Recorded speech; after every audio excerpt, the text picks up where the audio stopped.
وتێک بە بۆنەی ڕۆژی جیهانی پەنابەران. ئەمڕۆ دووشەممە 20 مانگی ژوئان بەرابەر لەگەڵ 30 جۆزەردان ڕۆژی جیهانی پەنابەرانە.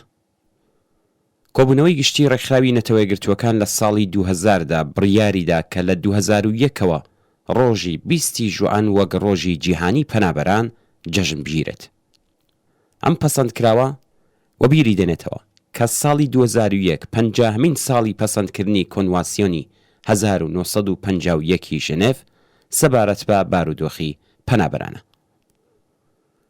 کۆنوانسیۆنی ژنێڤ سەنەدێکی حقوقیە کە لەلایەن 144 دەوڵەتەوە واژۆ کراوە و تێیدا پەنابەر پێناسەکراوە و مافەکانی پەنابەران و هەروەها تەعهودی دەوڵەتەکان بۆ ئاگاداریکردن لەیانی تێیدا ڕوون کراوەتەوە. بنەمای ئەم کۆنوانسیۆنە لەسەر ئەم ئەسلەیە کە پەنابەر نابێ بۆ وڵاتی یەکەمی خۆی بگەڕێنرێتەوە بە شێوەیە کە هەڕەشە لەسەر ژیان یان ئازادی ئەو هەبێت. بەڵام سەرڕای بوونی وەها پەسەندکراوێک سەرانی وڵاتانی پێشکەوتووی ڕۆژاوایی بەردەوام و بە شێوەیەکی ڕیاکارانە بە دەستڕێژی ئەو ئاوارانەوە کە پەنایان بۆ وڵاتەکانیان بردووە دەناڵێن و یاسای دژی پەنابەری پەسەند دەکەن. لە پاڵ وڵاتیانی پیشەسازی و گەشەکردوودا پادشای عەرەبستان و ئەمیرە دەسەڵاتدارەکانی حاکم لە کەنداوی فارسیش ئیزنی کەمترین ئاوارەیان داوە بچنە نێو وڵاتەکانیانەوە. دەواازەکانی ئەم وڵاتانە تەنیا بەڕووی خاوەنانی سەروەت و سەرمایە و هێزی کرێکارانی کۆچبەری ئاساییدا کە بە بارودۆخی کۆی لە ئاسا لەم وڵاتانەدا کار دەکەن کراوە بووە. ئەوان سەبەبکارانی بەرپابوونی شەڕی وێرانگەر و کارەساتی ئاوارەین لا ڕۆژهەڵاتی ناوەڕاستە.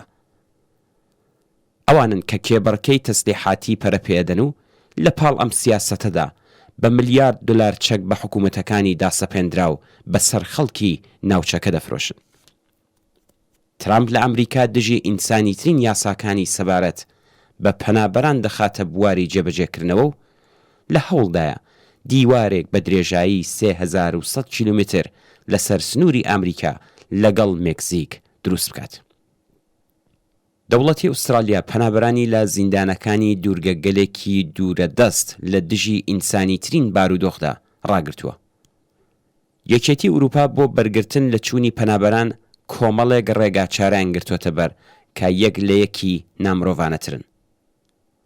باچاو بەسەر بەشێک لە ڕێگاچارەکانی سەرانی ئەم یەکێتیە بگێڕین. یەکەم گەڕانەوەی پەنابەران بۆ ئەو وڵاتانەی کە لێەوە هاتوون. زیاتر لە 90% پەنابەران لە ناوچە شەڕلێدراوەکانی ڕۆژهەڵاتی ناوەڕاست و ئافریقاوە دێن. ئەوان لە وڵاتەکانیشیاندا ئاوارە و بێسەرپەنان. گەڕانەوەیان واتە سەر لە نوێکردنەوەیان بە قوڕگی مەرگدا. ئایا وڵاتانی پێشکەوتووی سەرمایەداری و لەوانە دەوڵەتانی ئوروپایی دەتوانن بەرپرسیارەتی خۆیان لە بەرامبەر بەرپاکردنی ئەو شەڕە ڕاستەوخۆ و یان ناڕاستە و خۆیانەی کە لەسەر تاسەری دنیا و لەوانە لە ڕۆژهەڵاتی ناوەڕاست و ئافریقا کە بوونەتە هۆی ئاوارەبوونی ئەو جەماوەرە حاشا لێ بکەن؟ ئستعمارگەرانی ئوروپایی تا توانیان سەروەتی سروشی ئافریقایان تاڵان کردو کاتێکیش کە بەجێیان هێشت لە دوای خۆیان دەیان خەساری پڕ لە ئازاری کۆمەڵایەتی و ناکۆکی قەومی و قەبیلەیە و مەسەبیان بەجێهێشت. تا توانیان لە چەوسانەوەی هێزی کاری هەرزانی ئەوان لە وڵاتانی ئوروپاییدا سەروەت و سامانیان کەڵەکە کرد. بەڵام دەوڵەتانی ئەمڕۆیان کە پاڵیان بە سەروەت و دەسەڵاتی ئستعمارگەرانی دەورەی ڕابردووداوە لە بەرامبەر بارودۆخێکی فەلاکەتباردا کە بەسەر ژیانی ئەم خەڵکانیاندا سەپاندووە بەرپرسیارەتی قبوڵ ناکەن. و لە حاڵێکدا کە هێشتاش لێشاوی سەروەتی ئەم خەڵکە بەرەو ئوروپا لە جەریاندایە. ئەگەر تەنانەت قبوڵیشی بکەین کە پەنابەرانی ئافریقا لە دەست هەژاری و فەلاکەتی ئابووری ڕادەکەن و بە شوێن کار و ژیانی باشترەوەن، دیسانیش پرسیار ئەوەیە کە کێ ئافریقای تاڵان کرد و بە دواکەوتویی هێشتیەوە و خستیە داوی برسێتی و گەلێک نەخۆشی مەترسیدارەوە.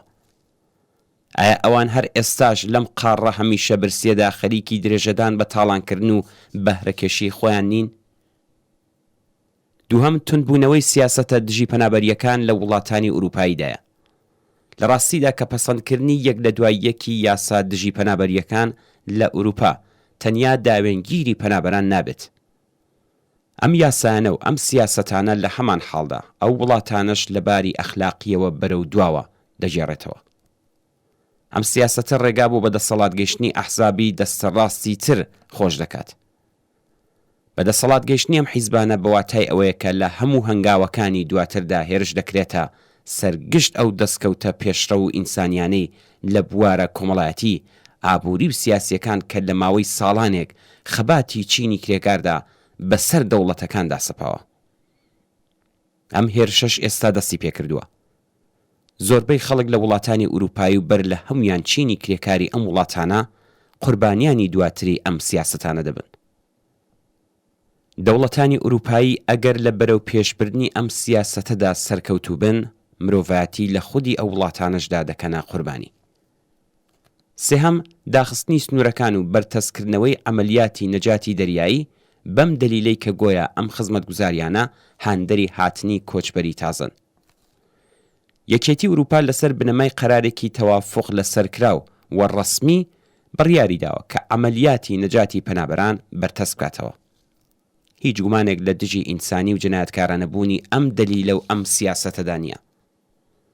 ناوگانە دەریایی و ئاسمانیەکانی ئوروپا تەیار بە پێشکەوتووترین تەکنۆلۆژی ئەم سەردەما توانایی کۆنتڕۆڵکردنی بست بە بستی دەریای مەدیترانیان هەیە.